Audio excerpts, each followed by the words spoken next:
بالله من الشيطان الرجيم. بسم الله الرحمن الرحيم.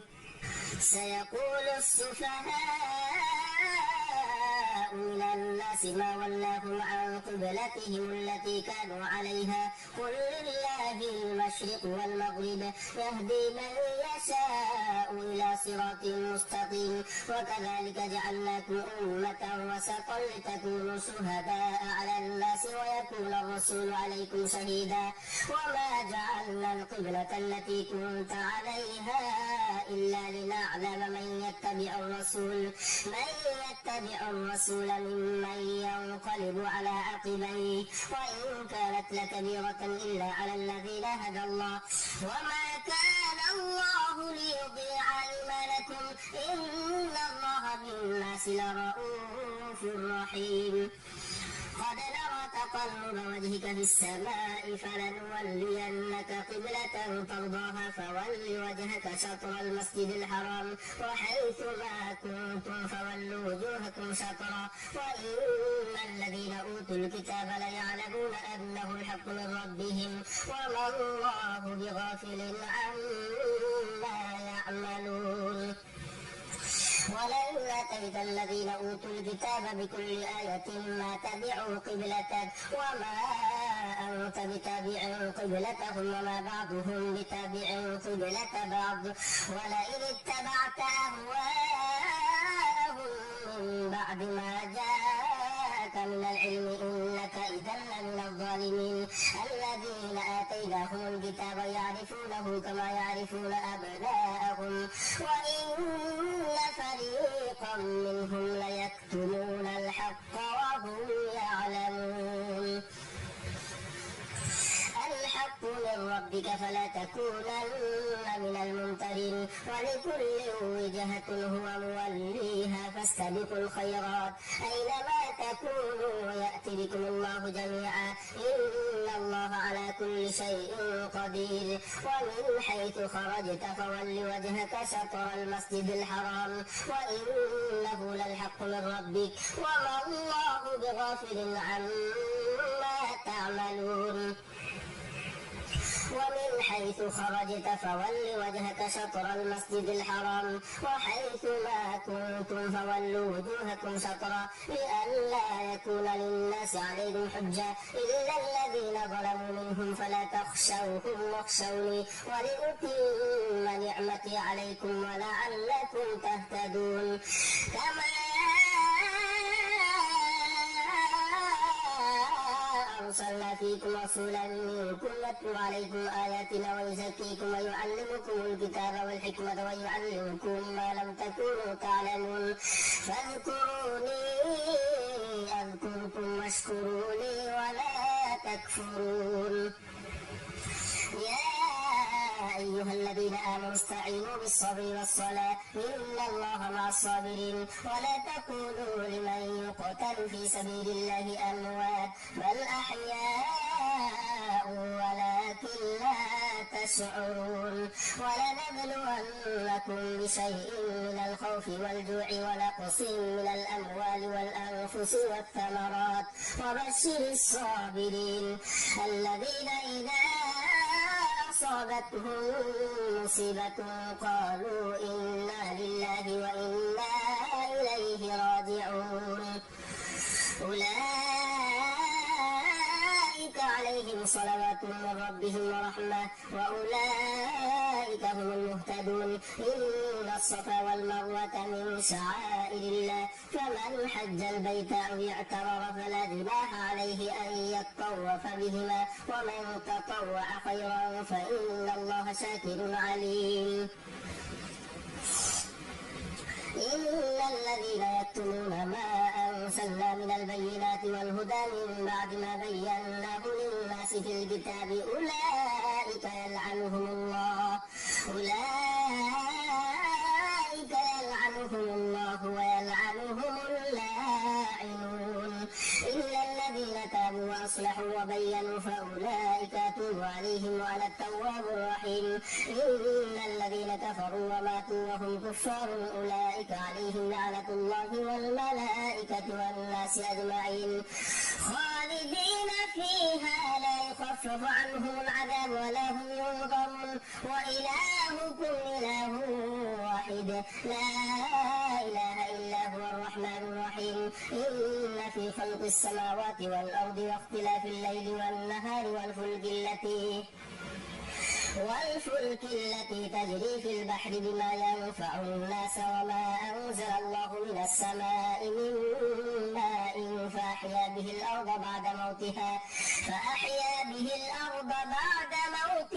وبث فيها من كل دابة وتصريف الرياح والسحاب المسخر بين السماء والأرض لآيات لقوم يعقلون.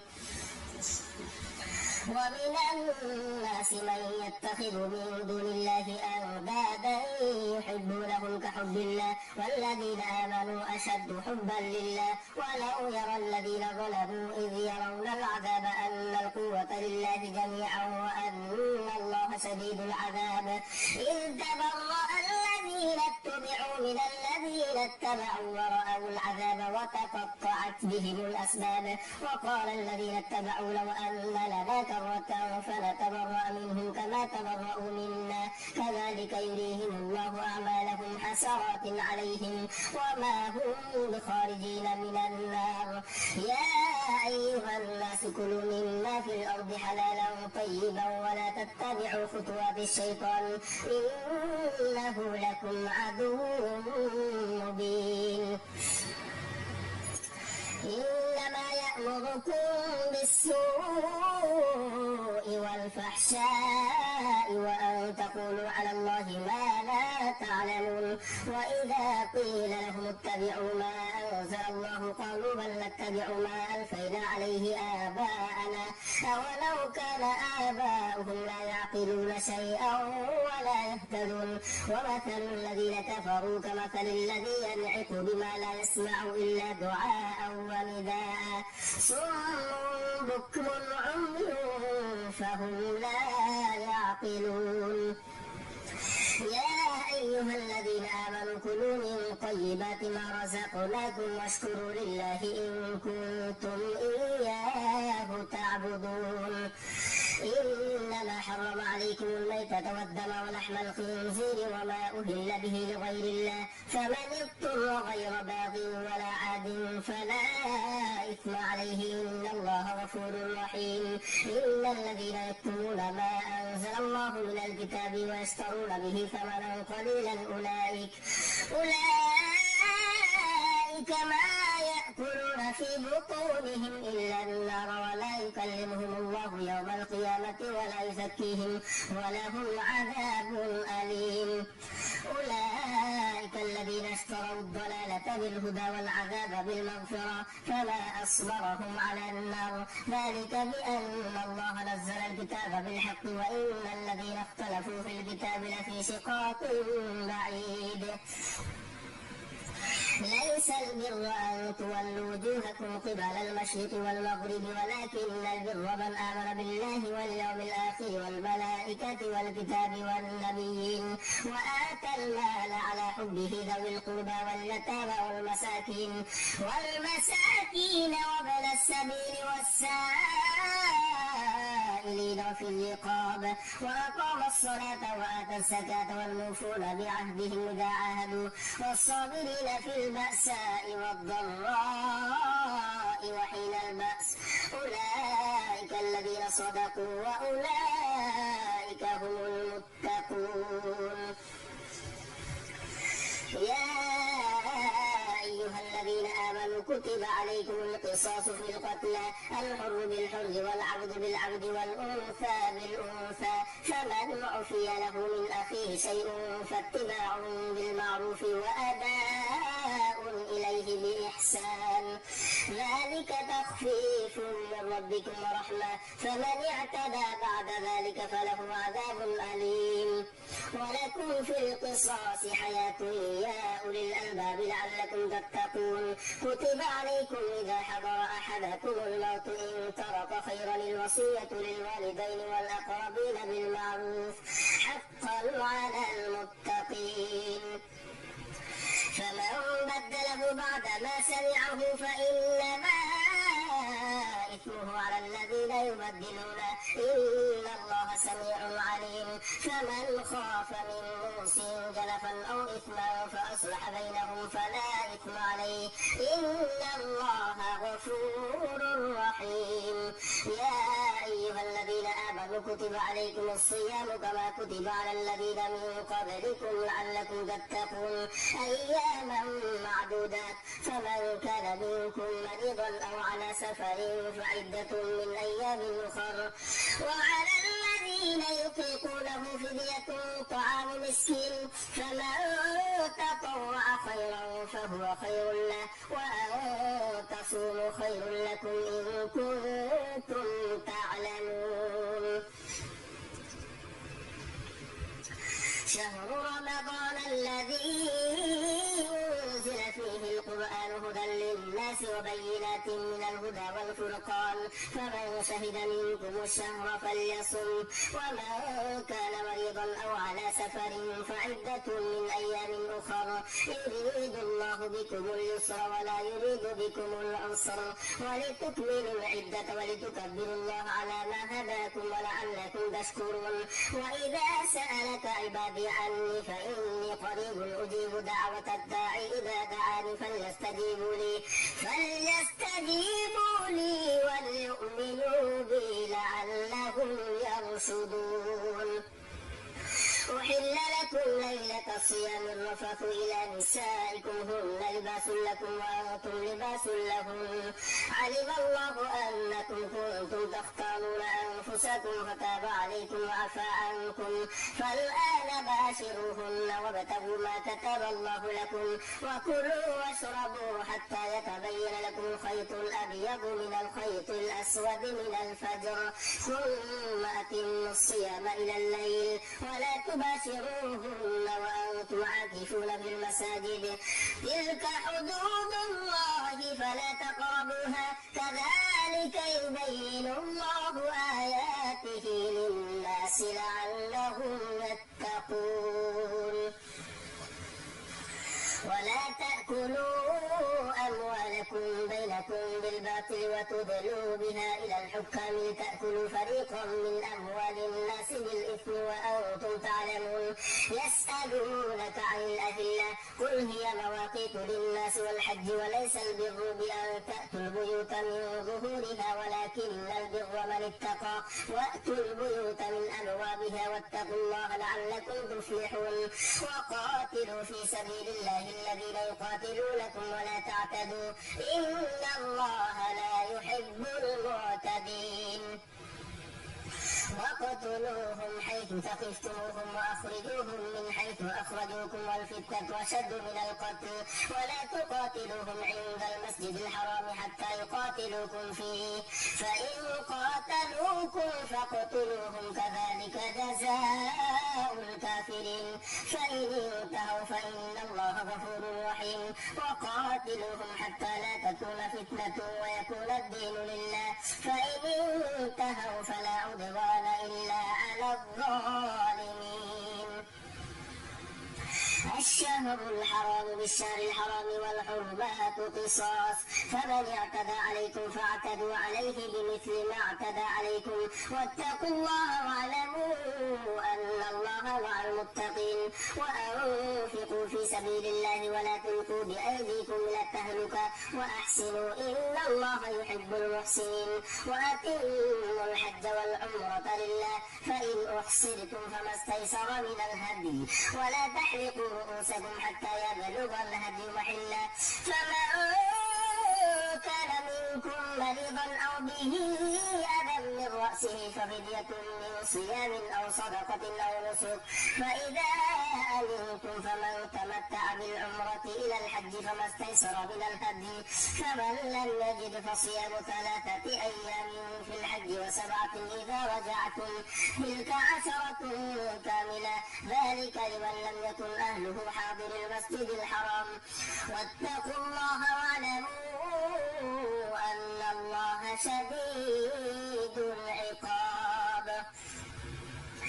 الحج أشهر معلومات، فمن فرض فيهن الحج فلا رفث ولا فسوق ولا جدال في الحج، وما تفعلوا من خير يعلمه الله، وتزودوا فإن خير الزاد التقوى، واتقون يا أولي الألباب. ليس عليكم جناح أن تبتغوا فضلا من ربكم، فإذا أفضتم من عرفات فاذكروا الله عند المشعر الحرام، واذكروه كما هداكم وإن كنتم من قبله لمن الضالين. ثم أفيضوا من حيث أفاض الناس واستغفروا الله إن الله غفور رحيم. فإذا قضيتم مناسككم فاذكروا الله كذكركم آباءكم أو أشد ذكرا. فمن الناس من يقول ربنا آتنا في الدنيا وما له في الآخرة من خلاق، ومنهم من يقول ربنا آتنا في الدنيا حسنة وفي الآخرة حسنة وقنا عذاب النار. أولئك لهم نصيب مما كسبوا والله سريع الحساب. واذكروا الله في أيام معدودات، فمن تعجل في يومين فلا إثم عليه ومن تأخر فلا إثم عليه لمن اتقى. واتقوا الله واعلموا أنكم إليه تحشرون. ومن الناس من يعجبك قوله في الحياة الدنيا ويشهد الله على ما في قلبه وهو ألد الخصام، وإذا تولى سعى في الأرض ليفسد فيها ويهلك الحرث والنسل والله لا يحب الفساد. وإذا قيل له اتق الله أخذته العزة بالإثم فحسبه جهنم ولبئس المهاد. ومن الناس من يشري نفسه ابتغاء مرضات الله والله رؤوف بالعباد. يا أيها الذين آمنوا ادخلوا في السلم كافة ولا تتبعوا خطوات الشيطان إنه لكم عدو مبين. فإن زللتم من بعد ما جاءتكم البينات فاعلموا أن الله عزيز حكيم. هل ينظرون إلا أن يأتيهم الله في ظلال من الغمام والملائكة وقضي الأمر وإلى الله ترجع الأمور. سل بني إسرائيل كم آتيناهم من آية بينة ومن يبدل نعمة الله من بعد ما جاءته فإن الله شديد العقاب. زين للذين كفروا الحياة الدنيا ويسخرون من الذين آمنوا والذين اتقوا فوقهم يوم القيامة والله يرزق من يشاء بغير حساب. كان الناس أمة واحدة فبعث الله النبيين مبشرين ومنذرين وأنزل معهم الكتاب بالحق ليحكم بين الناس فيما اختلفوا فيه وما اختلف فيه إلا الذين أوتوه من بعد ما جاءتهم البينات بغيا بينهم فهدى الله الذين آمنوا لما اختلفوا فيه من الحق بإذنه والله يهدي من يشاء إلى صراط مستقيم.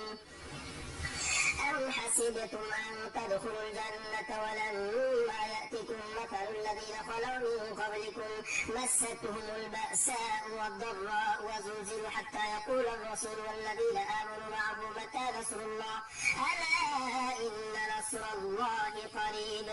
يسألونك ماذا ينفقون قل ما أنفقتم من خير فللوالدين والأقربين واليتامى والمساكين وابن السبيل وما تفعلوا من خير فإن الله به عليم.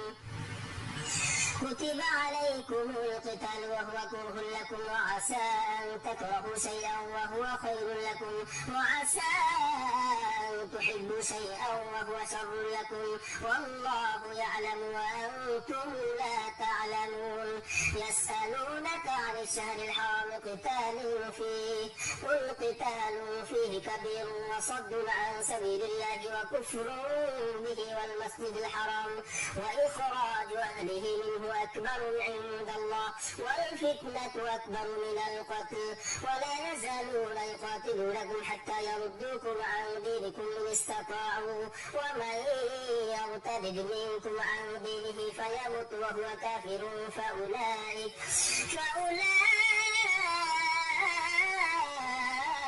حبطت أعمالهم في الدنيا والآخرة وأولئك أصحاب النار هم فيها خالدون. إن الذين آمنوا والذين هاجروا وجاهدوا في سبيل الله أولئك يرجون رحمة الله والله غفور رحيم. يسألونك عن الخمر والميسر قل فيهما إثم كبير ومنافع للناس وإثمهما أكبر من نفعهما ويسألونك ماذا ينفقون قل العفو كذلك يبين الله لكم الآيات لعلكم تتفكرون في الدنيا والآخرة. ويسألونك عن اليتامى قل إصلاح لهم خير وإن تخالطوهم فإخوانكم والله يعلم المفسد من المصلح ولو شاء الله لأعنتكم إن الله عزيز حكيم. ولا تنكحوا المشركات حتى يؤمنوا ولأمة مؤمنة خير من مشركة ولو أعجبتكم ولا تنكحوا المشركين حتى يؤمنوا ولعبد مؤمن خير من مشرك ولو أعجبكم أولئك يدعون إلى النار والله يدعو إلى الجنة والمغفرة بإذنه ويبين آياته للناس لعلهم يتذكرون. ويسألونك عن المحيض قل هو أذى فاعتزلوا النساء في المحيض ولا تقربوهن حتى يطهرن فإذا تطهرن فأتوهن من حيث أمركم الله إن الله يحب التوابين ويحب المتطهرين. نساؤكم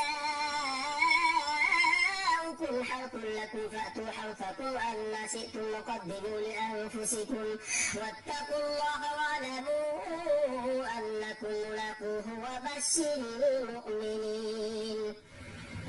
ولا تجعلوا الله عرضة لأيمانكم أن تبروا وتتقوا وتصلحوا بين الناس والله سميع عليم. لا يؤاخذكم الله باللغو في أيمانكم ولكن يؤاخذكم بما كسبت قلوبكم والله غفور حليم. للذين يؤلون من نسائهم تربص 4 أشهر فإن فاءوا فإن الله غفور رحيم. وإن عزموا الطلاق فإن الله سميع عليم. والمطلقات يتربصن بأنفسهن 3 قروء ولا يحل لهن أن يكتمن ما خلق الله في أرحامهن إن كن يؤمن بالله واليوم الآخر وبعولتهن أحق بردهن في ذلك إن أرادوا إصلاحا ولهن مثل الذي عليهن بالمعروف وللرجال عليهن درجة والله عزيز حكيم. الطلاق 2 فإمساك بمعروف أو تسريح بإحسان ولا يحل لكم أن تأخذوا مما آتيتموهن شيئا إلا أن يخافا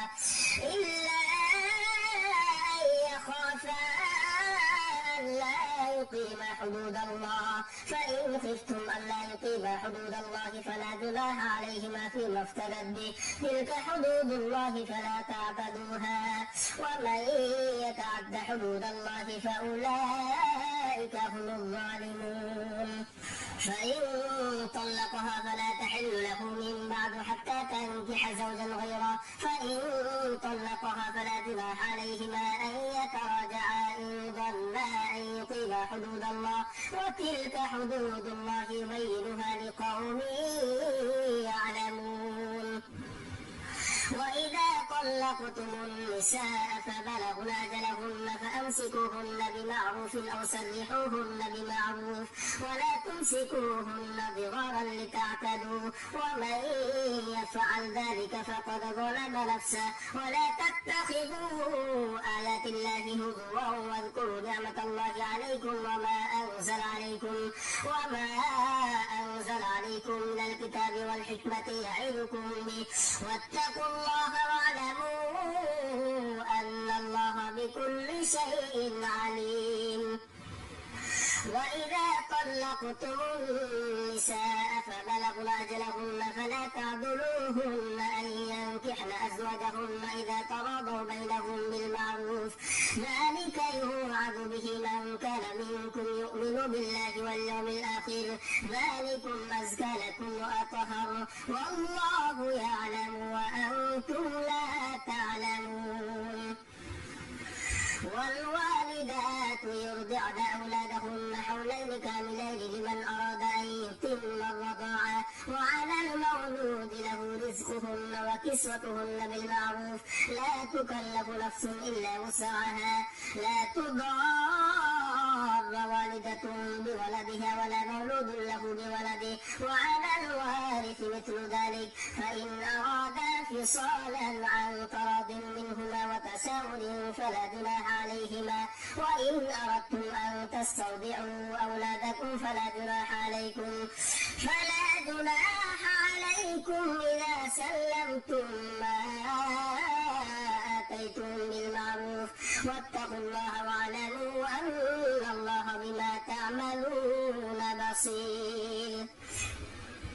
والذين يتوفون منكم ويذرون أزواجا يتربصن بأنفسهن 4 أشهر وعشرا، فإذا بلغن أجلهن فلا جناح عليكم فيما فعلن في أنفسهن بالمعروف، والله بما تعملون خبير. ولا جناح عليكم فيما عرضتم به من خطبة النساء أو أكننتم في أنفسكم، علم الله أنكم ستذكرونهن ولكن لا تواعدوهن سرا إلا أن تقولوا قولا معروفا. ولا تعزموا عقدة النكاح حتى يبلغ الكتاب أجله، واعلموا أن الله يعلم ما في أنفسكم فاحذروا، واعلموا أن الله غفور حليم. لا جناح عليكم إن طلقتم النساء ما لم تمسوهن أو تفرضوا لهن فريضة، ومتعوهن على الموسع قدره وعلى المقتر قدره، متاعا بالمعروف حقا على المحسنين. وإن طلقتموهن من قبل أن تمسوهن وقد فرضتم لهن فريضة فنصف ما فرضتم إلا أن يعفون أو يعفو الذي بيده عقدة النكاح، وأن تعفوا أقرب للتقوى، ولا تنسوا الفضل بينكم إن الله بما تعملون بصير.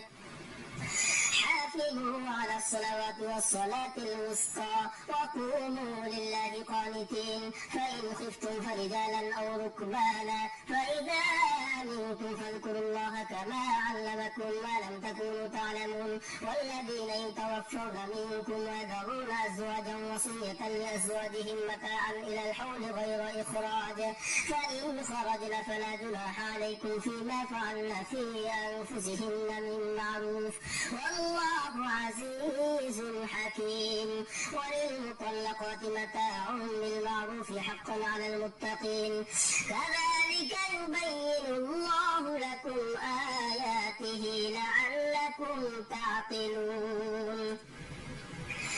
ألم تر إلى الذين خرجوا من ديارهم وهم ألوف حذر الموت فقال لهم الله موتوا ثم أحياهم إن الله لذو فضل على الناس ولكن أكثر الناس لا يشكرون وقاتلوا في سبيل الله واعلموا أن الله سميع عليم من ذا الذي يقرض الله قرضا حسنا فيضاعفه له أضعافا كثيرا والله يقبض ويبسط وإليه ترجعون ألم تر إلى الملأ من بني إسرائيل من بعد موسى إذ قالوا لنبي له بعث لنا ملكا نقاتل في سبيل الله قال هل عسيتم إن كتب عليكم القتال ألا تقاتلوا قالوا وما لنا ألا نقاتل في سبيل الله وقد أخرجنا من ديارنا وأبنائنا فلما كتب عليهم القتال تولوا إلا قليلا منهم والله عليم بالظالمين وقال لهم نبيهم إن الله قد بعث لكم طالوت ملكا قالوا أن يكون له الملك علينا ونحن أحق بالملك ولم يؤت سعة من المال قال إن الله اصطفاه عليكم وزاده بسطة في العلم والجسم والله يؤتي ملكه من يشاء والله واسع عليم وقال لهم نبيهم إن آية ملكه أن يأتيكم التابوت فيه سكينة من ربكم وبقية مما ترك آل موسى وآل هارون تحمله الملائكة إن في ذلك لآية لكم إن كنتم مؤمنين فلما فصل طالوت بالجنود قال إن الله مبتليكم بنهر فمن شرب منه فليس مني ومن لم يطعمه فإنه مني إلا من اغترف غرفة بيده فشربوا منه إلا قليلا منهم فلما جاوزه هو والذين آمنوا معه قالوا لا طاقة لنا اليوم بجالوت وجنوده قال الذين يظنون أنهم ملاقوا الله كم من فئة قليلة غلبت فئة كثيرة بإذن الله والله مع الصابرين ولما برزوا لجالوت وجنوده قالوا ربنا أفرغ علينا صبرا وثبت أقدامنا وانصرنا على القوم الكافرين فهزموهم بإذن الله وقتل داود جالوت وآتاه الله الملك والحكمة وعلمه مما يشاء ولولا دفع الله الناس بعضهم ببعض لفسدت الأرض ولكن الله ذو فضل على العالمين تلك آيات الله نتلوها عليك بالحق وإنك لمن المرسلين صدق الله العظيم.